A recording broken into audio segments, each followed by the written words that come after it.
Good morning, and or whatever time of the day it may be for those folks joining us online. Again, I'm Kimberly Morse from Children's Hospital Los Angeles, or CHLA. Welcome to our panel. I do want to start by humbly saying I am not an expert in the areas of discussion yet. There are many in the CF community who have more experience and contributions to research. However, as a social worker from my diverse CF care center, and with great respect for the work that is being done, I'm honored to walk alongside pioneers, some in this very room, who are doing a lot to continue to advance in the areas of advocacy, access, and health equity in CF. After a brief review of the challenges faced, you'll find some of this data familiar as it's from those who have shared their findings generously. And then we will hear from some very strong voices.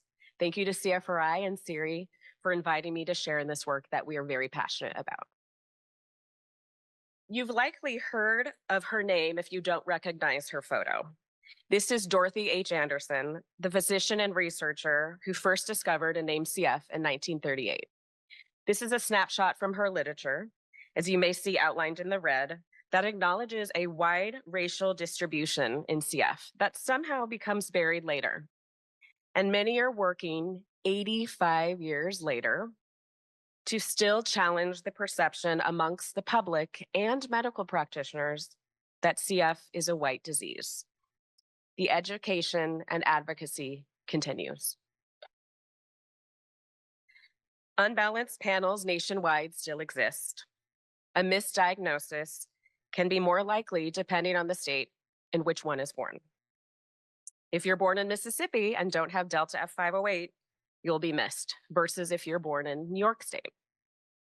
If you're interested in some wonderful newborn screening studies about disparities in CF care, research doctors Megan McGarry, Susanna McCauley, and Dr. Jennifer Taylor-Kauser, who I've been given permission to refer to as JTC. It goes without saying we are grateful for the game changer that is Trikafta. You can see the impact in the headlines here. However, we also grieve the dichotomy and sadness for those who cannot yet access Trikafta or any highly effective modulator therapy. You've likely heard of people speak of the 10% who are ineligible for modulator therapy. However, that percent is without consideration of race. This table here is adapted from two different presentations. The percentage of people who have no copy of Delta F508 is broken down by ethnic ancestry. So while it is 10% in the white population, in the Asian, Black, and Hispanic populations, we're looking at 30 to 40% of uneligibility. To exemplify this further, I wanted to share about 7 patients at Children's Hospital. Why did I pick these 7? Well, these were the 7 patients who happened to be admitted when I made this slide 2 weeks ago. Note, all 7 inpatients are children of color. The patient's name, mutations, identified ethnic backgrounds, eligibility for modulators, as well as research participation are noted here. 2 were camera shy. This slide, I think, really highlights the reality of modulator ineligibility. However, it also highlights the opportunities we have to address health equity in CF and to be inclusive of education and research recruitment at CHLA. There are 5 out of 7 who are ineligible for Trikafta, yet 4 out of those 5 have still had the opportunity to participate in research. Since creating this slide, we've had 4 more admissions, notably all people of color. 3 of those 4 are modulator ineligible. 1 had her lung transplant about 2 years ago. There is 1, however, who is modulator eligible, thankfully. I will note that she just recently immigrated to the US from her home country in South Asia, where she does not have access to modulator therapy. This slide from a 2016 article speaks volumes. The BIPOC community's lower eligibility for modulators parallels lower inclusion in clinical trials. Many of you in this room or online are working to change this, including our hospital, CHLA. Here are some recent publications from 2018 to 2024, noting differences in diagnosis, treatment, and health outcomes amongst diverse communities within the US and other countries, noted the UK, South Africa, and Canada. I think it goes without saying that access to therapies is an issue for the global CF community. On a hopeful note, there are many in this very room or online who are fierce advocates, advocating for equity in screening, research, and treatment. Many of you likely know or recognize the doctor or the couple mentioned in 2 of these headlines. Why? Because you're paying attention. You are aware, you're educating yourself and educating others. The doctor who created the tool is JTC. The couple is Terry and Michelle Wright, working towards health equity. There is great hope throughout CFRI's mission to be a global resource for the CF community. And that includes raising awareness and embracing racial and ethnic differences and diversity.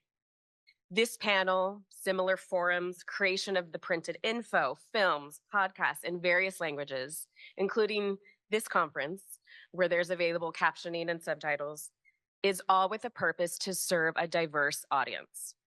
That is hope. Here are more resources, including information in Spanish and Hindi languages. There's a great amount of online bilingual content, as Siri mentioned, on the YouTube channel, including captioning, subtitles, it goes on. CFRI has an active diversity and inclusion advisory committee. Some members are here or speaking today. They are the hope. I believe that my center, CHLA, is part of that hope. I want to shout out to my research team, including our coordinator and NP, Carmen Reyes, who's here with our young adult Nayeli. This photo and headline are from our CHLA website. However, Nayeli and her family also made a video that they contributed to a 2022 NACFC session entitled Recruiting a Diverse Population for Clinical Research. JTC was there. And this looked at strategies and ways to gain trust within diverse communities, including the Latinx and Hispanic community.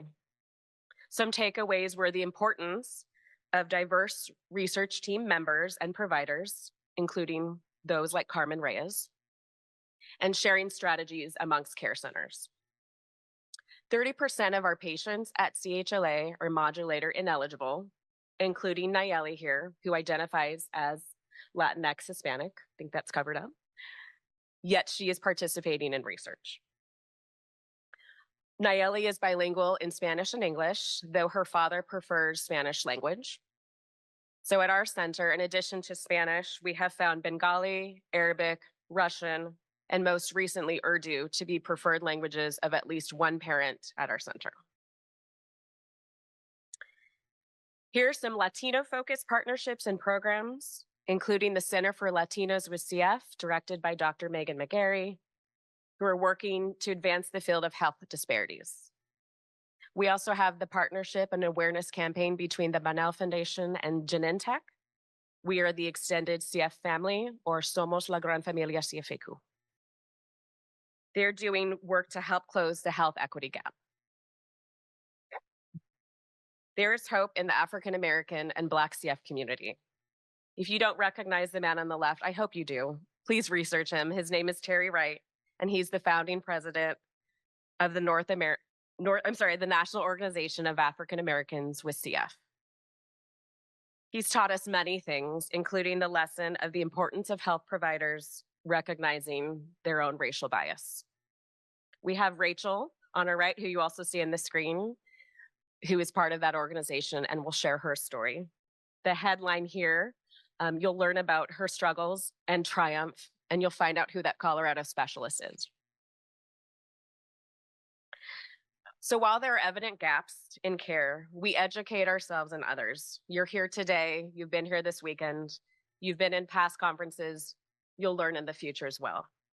But we put that knowledge into action through intentionality and identifying and recruiting CF care team members, research participants, community member leaders from diverse backgrounds. You are a part of this action and hope today. We will now give our attention to some strong voices who will share their lived experiences. I would like to introduce Jalen Cooper. And Jalen, you can just let me know when you would like to advance the slides. Hello, good morning. Can everyone hear me? Hi, thank you. My name is Jalen Cooper. I want to give everyone a thanks just for allowing me to have the opportunity to speak this morning about cystic fibrosis and to share my experience. Um, and yes, so thank you. You can go to the next slide, sorry. So I just want to start with just from the beginning, just to tell everyone just how my diagnosis story happened. I was diagnosed with cystic fibrosis at 18 months years old. My mother, as she was taking care of me, she recognized, of course, all of the symptoms with cystic fibrosis. I presented everything just from, of course, the salty skin, sweat.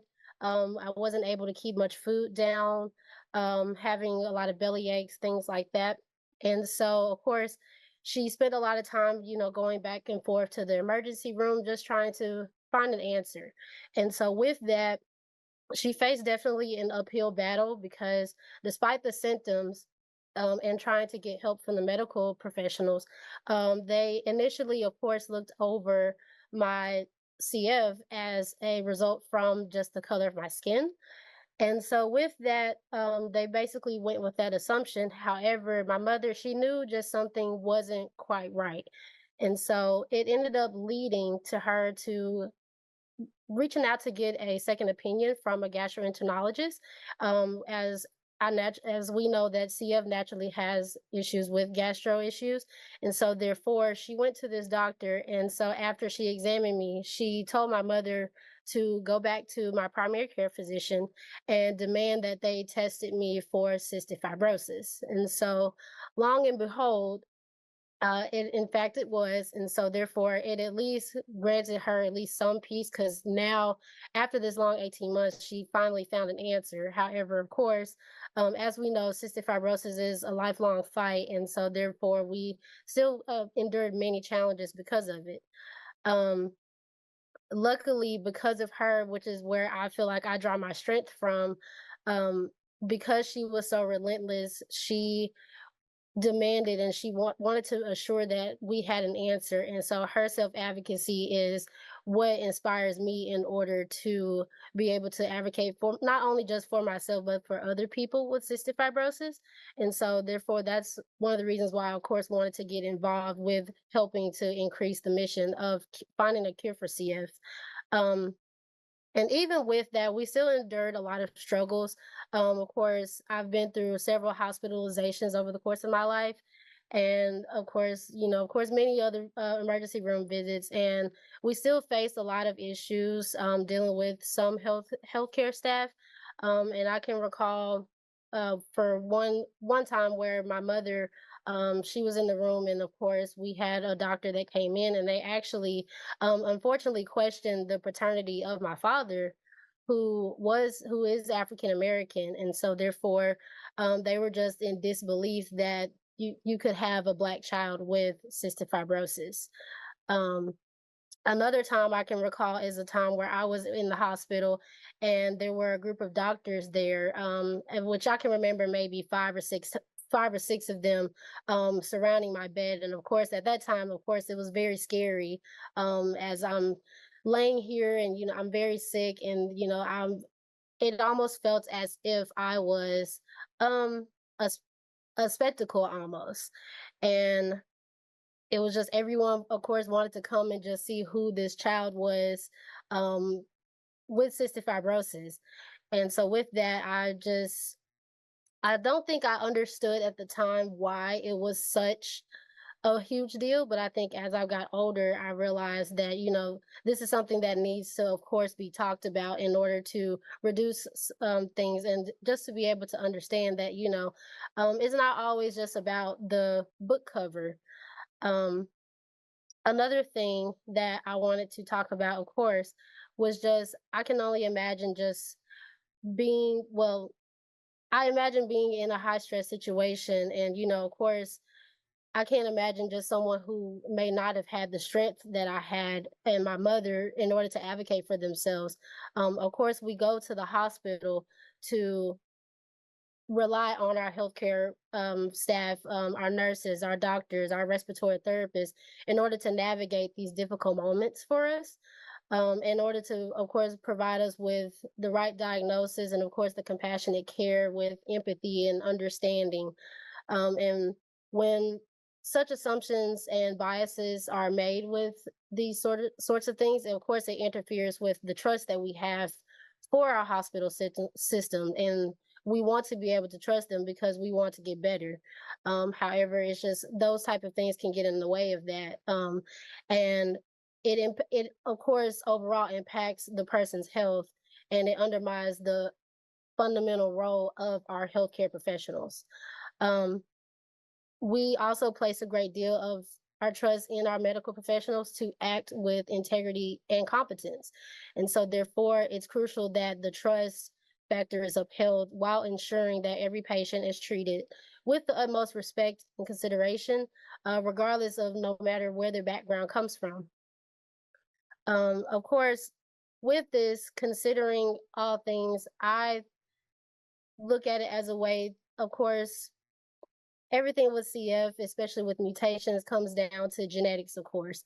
And so, therefore, the diagnosis should be based on, of course, the thorough investigation of the individual cases and the individual patient, um, while being able to assess their symptoms rather than assumptions based on, of course, our outward characteristics.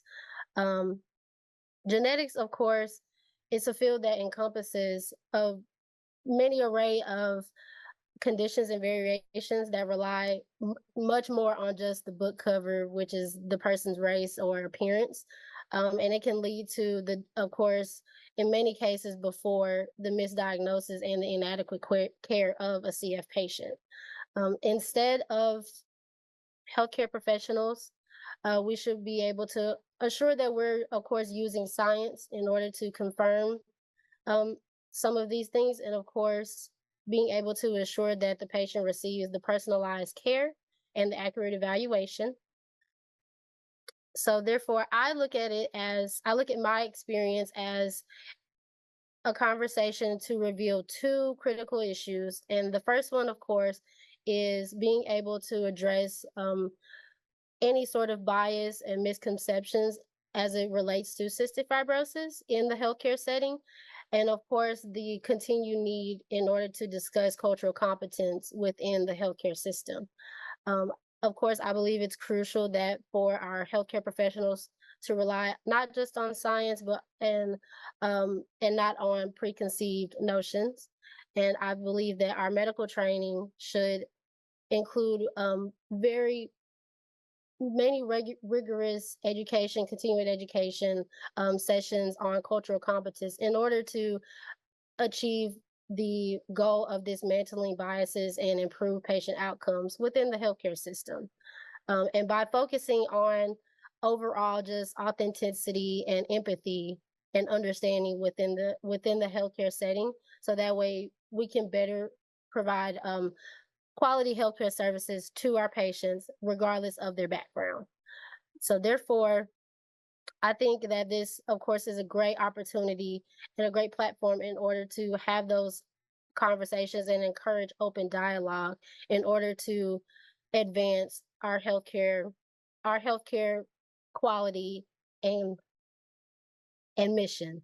So, therefore, of course, I want to, of course, be a part of this mission in order to help others and future people with who will be born with cystic fibrosis until the research is done in order to continue in order to cure cystic fibrosis, and of course to be able to advance care such as new new research and new medications in order to help. Thank you, Jalen. And we'll have some times for questions for her after the panelists have gone.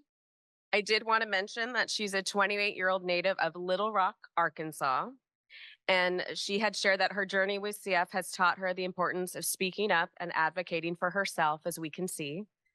She hopes that one day every person with CF will receive the utmost respect, quality care, and understanding, which is why she is actively participating in the mission to find a cure.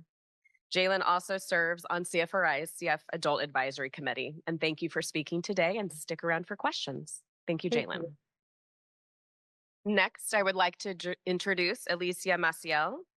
Alicia is the mother of 2 young adult sons, one of whom was diagnosed with CF at the age of 6.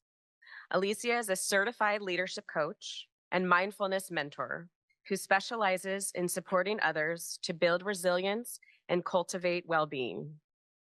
She is a leading member of the CF Research Institute's Diversity and Inclusion Committee and the Embrace Mothers Retreat Planning Committee. I believe she also won an award last night as well. Yes. She edits and translates CFRI's written resources and videos to Spanish. Please welcome Alicia. Thank you, Kim. Thank you. I appreciate this opportunity to share a bit about our diagnosis story and just our experience on this journey of cystic fibrosis. This picture, as you can see here, it's my husband, Peter, myself, and our youngest son, Mark Anthony, who is sitting in between my husband and me, and our oldest son, Peter, who is just a year and a half older than Mark Anthony. And this is a very significant photo because it was taken a month before Mark Anthony turned 6 and was diagnosed with cystic fibrosis. So he was born before newborn screening. And when he was diagnosed, it was a brand new awareness for us. We had never heard of cystic fibrosis. And so it was a journey unlike that of many who hear about cystic fibrosis for the very first time. That was very scary. It felt very lonely, and it was time to begin to navigate it. Just fast forwarding to 2020, this is a picture of Mark Anthony graduating high school. And he graduated during the pandemic, so this is literally a stage photo where we drove by. He got off from the car. He got on this, little stage they had there, took the photo, and we drove back home. And that was graduation. And so, like many other young individuals, Mark Anthony has had to navigate not only cystic fibrosis, but a pandemic and, being flexible. So there's a lot in our kids' lives. But we're very proud of him because in spite of all of the challenges, he is still committed to moving forward and doing well. And so the journey here, if you wouldn't know, he has been a very active, living a very active life, healthy life in many ways. Here he is just canoeing or kayaking down the Colorado River. He was a Boy Scout and was able to make it to Eagle Scout with the love and support of my husband, who was Scoutmaster for 5 years. So very active life. Here's Mark Anthony just a month ago. He went to Japan with friends for 2 weeks.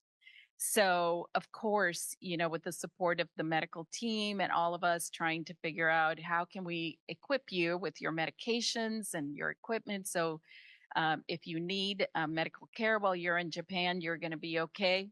So the whole point of these pictures is that we still try to keep moving forward as we're also navigating this disease.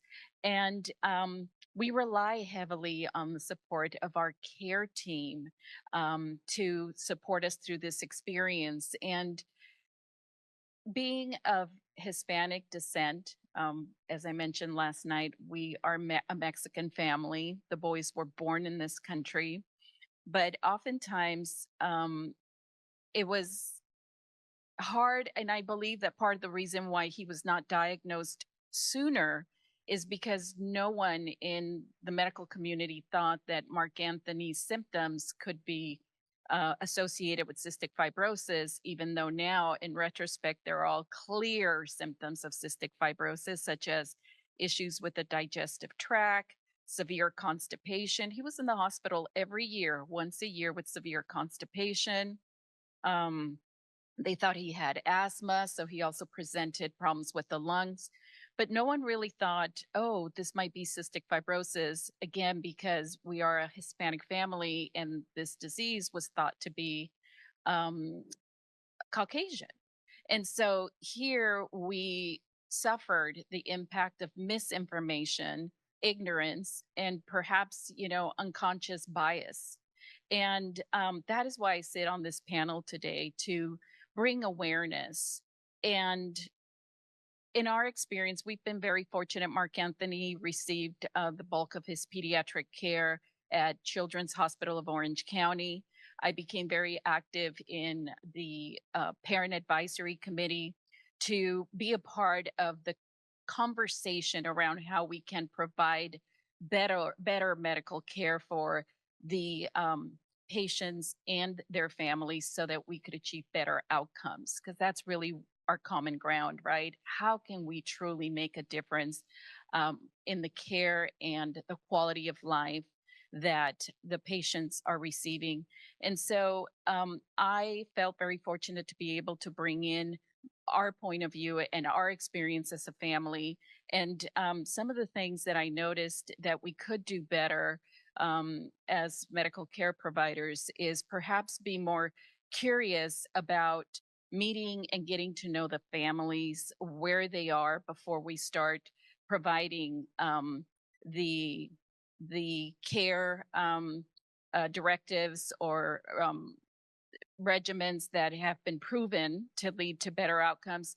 Yes, they are there and they're very valuable. But I think what really matters is that we slow down a little bit to really get curious and connect with the patient and the family as human beings, as individuals.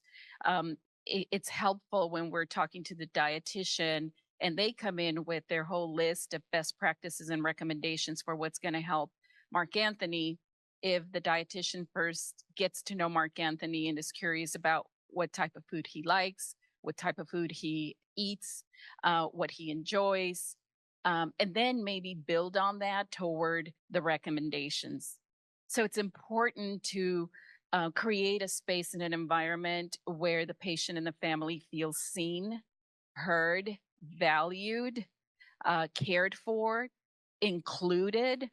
And then let's talk about what are the best recommendations in CF care, because of course those are important. And what we're really talking about is quality care, excellent care, and truly doing what we must do to receive or achieve the best outcomes. Can you imagine a gardener treating every single plant exactly the same? That would not work. Every plant is unique. Every plant has different characteristics. And a great gardener begins by understanding that. Not because they're being nice, not because they're being kind, but because that is what excellent gardening is about. And I kind of relate that to our experience. We're not here asking, oh, be nice to us, make an exception for us, see us any different. What we're really talking about is how can you engage us, two very critical stakeholders in the research around what leads to better outcomes, the parents, the family, the patient, so that together we do our best at executing excellent medical care. And so this, webinar could have easily been titled Critical Factors to Quality Care and Excellent Outcomes. And so it's very important that we continue to talk about these factors that are going to help us all really move the needle on this disease and hopefully get closer to a cure, because the more we learn about the diverse populations, the more data points we collect and the more informed we can be about developing better treatments and care that are really going to help us achieve the goals. Thank you for sharing, Alicia. I now want to introduce AbbVie Turumula. He's a 22-year-old CF patient with a nonsense mutation living in the Bay Area. AbbVie graduated from Santa Clara University last spring with a BS in neuroscience and just finished his year-long service term with the National Health Corps San Francisco. AbbVie was diagnosed at the age of 3 and has an older brother who also has CF. His brother was diagnosed at the age of 5. AbbVie hopes to be able to help increase South Asian representation and awareness within the CF community. And he wants to advocate for the importance of diversity in clinical trials. Thank you, AbbVie. Thank you, Kim, for introducing me, and thank you for everyone on the panel for being able to share their experiences. It's really wonderful to hear all of your stories about cystic fibrosis and the increased need for diversity and representation within the community. And I first of all want to thank CFRI for giving me the opportunity to be able to share my experience with cystic fibrosis. As Kim mentioned, I was diagnosed at the age of 3. For my family, I have an older brother, he's around 28, and he was diagnosed at the age of 5. Based on speaking to my parents, when he was young, around the age of 5 or so, he was having a lot of digestive issues, and, kind of through the help of his pediatrician, they were able to get referred to Stanford. And after extensive testing, he was diagnosed with CF, and obviously with the genetic component, I was also, tested as well. And I was diagnosed at the age of 3. And when I was a child, I feel like my CF, didn't affect me too much. I was still able to lead a pretty active life and was able to do a lot. But I think kind of starting around in high school was when I really started to experience the pain of being hospitalized.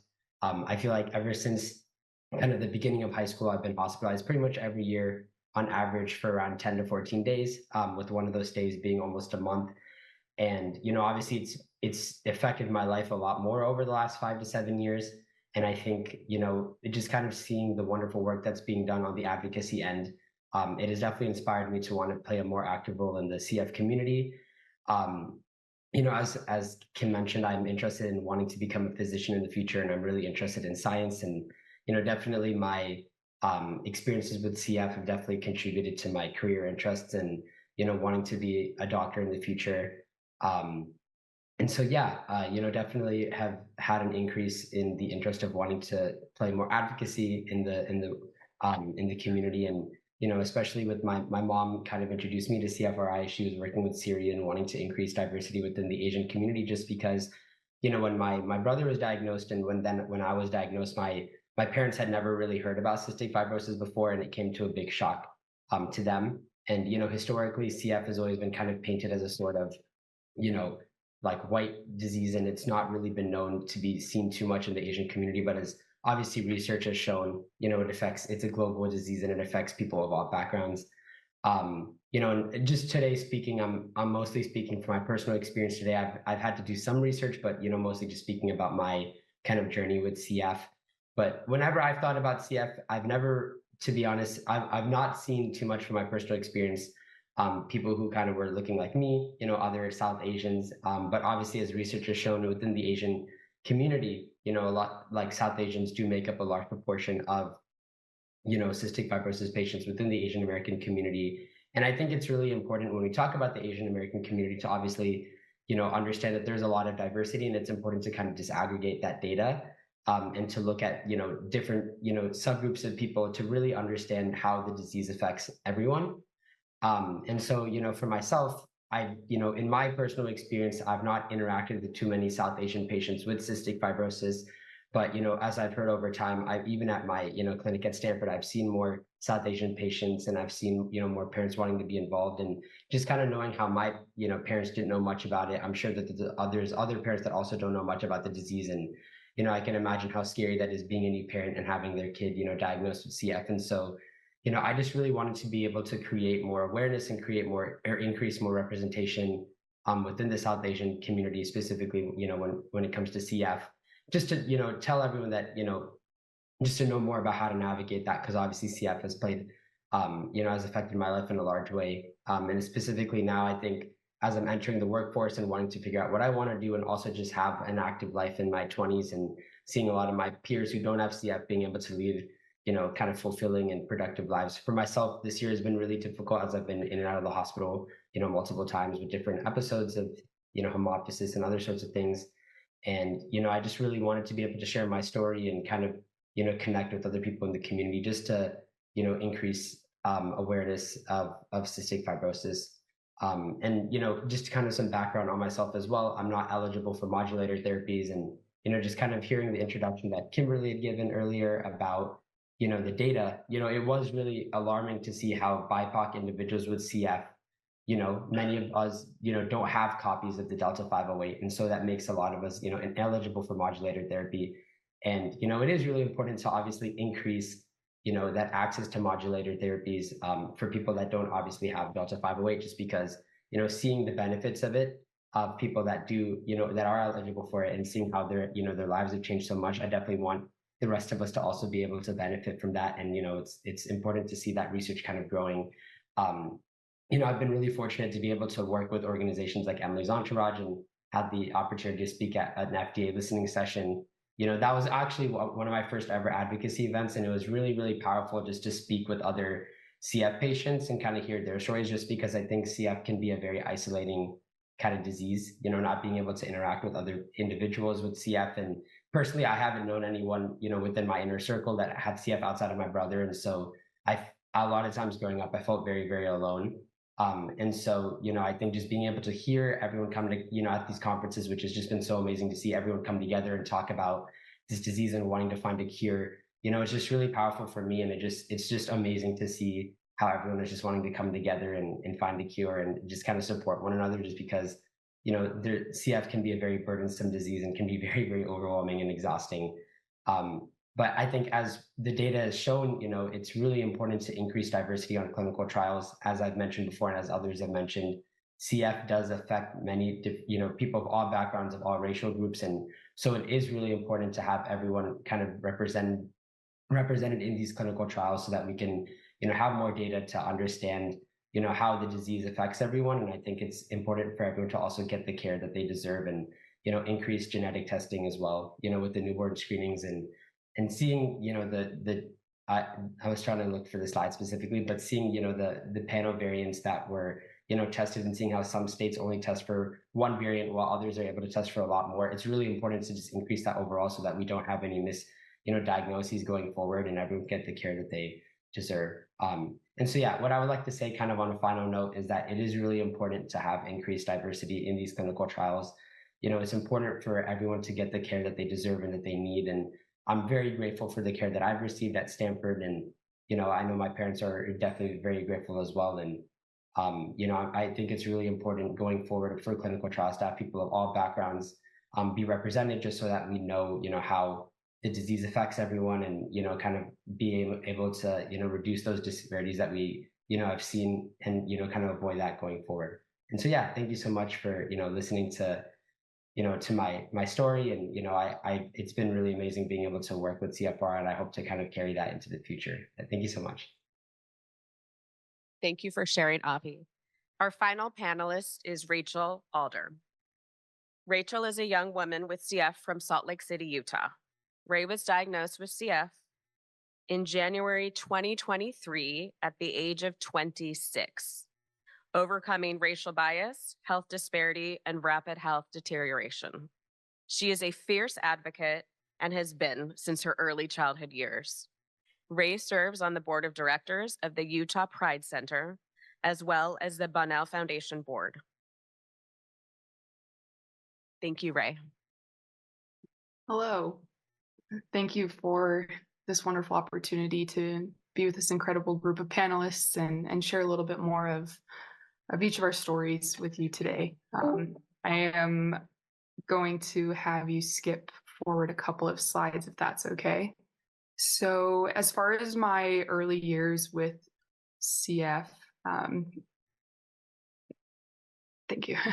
As far as my early years with CF and symptoms, I began having issues mostly with joint pain, digestive issues, inability to gain weight, and repeat both sinus and respiratory type infections that took a very long time to be able to heal from. And growing up, I ended up getting involved quite heavily in athletics and kind of found my home in the pool with swimming and water polo.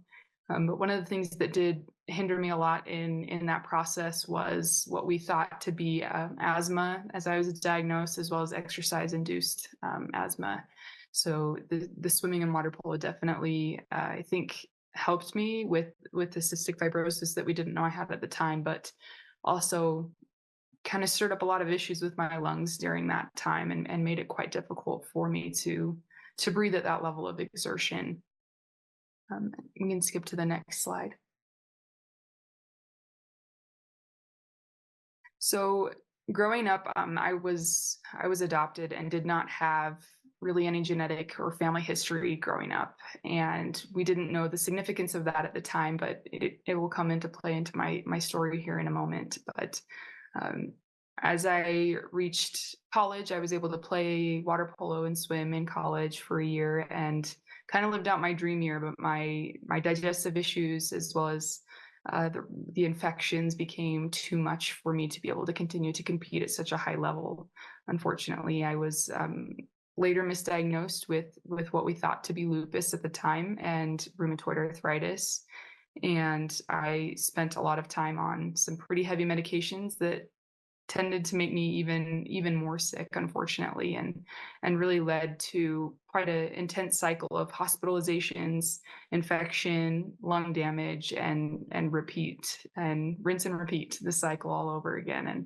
And it was a really difficult time with my health. I was fortunately able to get into Mayo Clinic in 2020.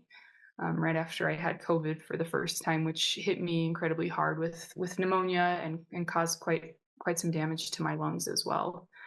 During that time, like I said, I was able to get into Mayo Clinic. They were able to formally rule out lupus or rheumatoid arthritis, any autoimmune etiology as what was causing my symptoms, which was helpful in some areas, but led to more questions than answers in others. And fortunately, at the time, I was also able to meet members of my biological family and get more genetic family history, which included several of my first cousins having cystic fibrosis, which was really my first intro into the world of CF. I didn't know much about it. I didn't think much about it when I learned about it at the time. Just others, that's just something to note in my family history. And I knew that down the road, I wanted to have kids and maybe needed to be tested to see if I was a carrier. But that was the only significance that it held to me at the time. As I continued in this health journey, thinking, not even realizing that there would be any correlation. So after that, we can skip to the next slide. Thank you. So as I continued this cycle of repeat hospitalizations, I was eventually diagnosed with bronchiectasis and referred to the local CF bronchiectasis center and was able to get a little bit more information, but still no answers as to why I would have something like bronchiectasis at 25 years old. There was really no understanding or great explanation for that. I was reassured that it couldn't possibly be CF. There was a bunch of different factors, my age being one of them, race, ethnicity being another consideration as well as to why CF was not likely. I also was able to, with the family history information, get genetic testing done through Mayo Clinic to see if I was a carrier for cystic fibrosis. And to our complete surprise, my test came back not only as having one mutation of CF, but having 2 mutations. And I didn't even know that having CF was a possibility at the time. I knew that was something that was usually diagnosed in infants and didn't understand that the likelihood of that meant that CF was involved. I thought that I was still just possibly a carrier and was reassured over and over that, again, even with the genetic information we had, CF was unlikely due to one of my mutations being so rare and unknown that the significance of it is considered uncertain, and the other one is classified as pathogenic or causing CF. So we just really were kind of stuck in this gray zone for several years while I continued that cycle of deconditioning and lung damage and hospitalizations. But in my gut, I definitely knew that there was more to the story there, especially the more I started to research and learn about cystic fibrosis on my own. I was able to join a few groups on social media and various platforms to try and learn more about it and the diagnostic process, and trying to understand misdiagnosis in CF and how common that actually was. And the more I learned, the more certain I became that that was likely the path that we were possibly looking at. So as things continued to progress, I knew that if the trajectory that I was on continued, that things were not going to end well for me, and I was gravely concerned for the future of my health and my lungs. So out of really just sheer desperation, I was able to reach out through social media to one of those groups that I was part of, and thank heavens it got to the right places and the right people. I was able to be connected with Dr. Michelle and Terry Wright through this post, who were more than helpful and dropped everything to get in touch with me immediately that same day and give me as much information as they possibly could, not only about their organization, the National Organization of African Americans with CF, or NOACF, but also about Terry's story and his own journey with late diagnosis and how certain factors hindered him from his diagnosis until much later.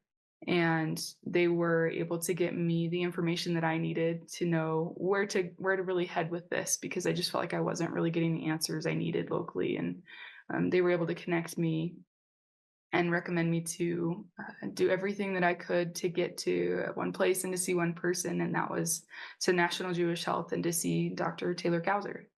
So we packed up and drove to the soonest appointment that we could get out at National Jewish, and I was able to get a nasal potential difference test, and that very same day of just one clinic visit and one test, I was able to receive a formalized diagnosis of cystic fibrosis just over a year and a half ago at the age of 26 years old.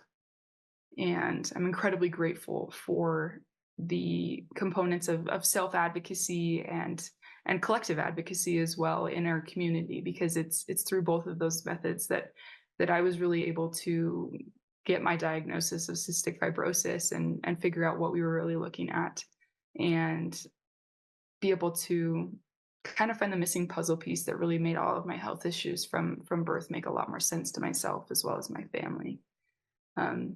And really since then, I've always been an advocate throughout my life, but it just further fueled my fire for advocacy and self-advocacy, because if that component hadn't already been so instilled in me and in my life, I don't know where my life and my health would be right now. I don't like to think about it too much, and it's something that I'm very grateful for that was instilled in me, but that I hope to be able to encourage to instill in others in our community, because it's such a vital aspect of getting equitable care and access to opportunities like participating in clinical trials and getting better information about rare mutations like the one I have, so that others hopefully in the future don't have to go through these diagnostic processes and fall into these loopholes and these gaps in our system that shouldn't take social media to get a diagnosis. And hopefully we can work towards that better, more equitable care, regardless of where you live or what center's near you, and what means and access you have to those. So that's my goal in advocacy, is to really just educate of the importance of that self-advocate component, as well as group advocacy, to advocate for each other and to be able to step in where those gaps in the system are, and how we can collectively work to bridge those gaps together with our medical community and team that is so vital to our care. So all in all, I'm just incredibly grateful to be here and in the right place with the right team and the right diagnosis, and the damage, of the first 26 years that can't necessarily be undone. And really it should have never happened, but genetics are genetics, and CF was inevitable, but what wasn't inevitable was was dismissal and the fact that, you know, I spent so many years of my life undiagnosed. And so now I just hope to work together with the community and continue to work with opportunities like this to make sure that that isn't happening to anyone in the future. And I continue to travel out of state to get my main CF care, and that's something that I hope to be able to improve in the future as well. And we're just needing better advocacy, better opportunities to have our voices heard. It's vital that we hear these voices in our clinic visits, in foundations, in conferences as well. And it shouldn't, like I said, take turning to social media to get a diagnosis. I'm grateful that it's there. It will always be part of my story, but I want to fight for more equitable diagnostic and comprehensive cystic fibrosis care. And that's a big part of my crusade. And I hope that we can do that together, because I firmly believe that everyone deserves more tomorrows. Thank you. Thank you, Ray. I wanted to add that Ray is also on the CF Foundation Adult Advisory Council and CFRI's Adult Advisory Committee. So we have heard from some very strong and powerful voices. We definitely have some fierce advocates on this panel, and I'm so grateful for everyone sharing today. We are at time, however, so I've been informed that our panelists, Alicia, Ray, Jalen, and AbbVie, will be available at a future virtual forum so you can ask more insightful questions and dig a little bit deeper into their journeys. Thank you so much for being here today.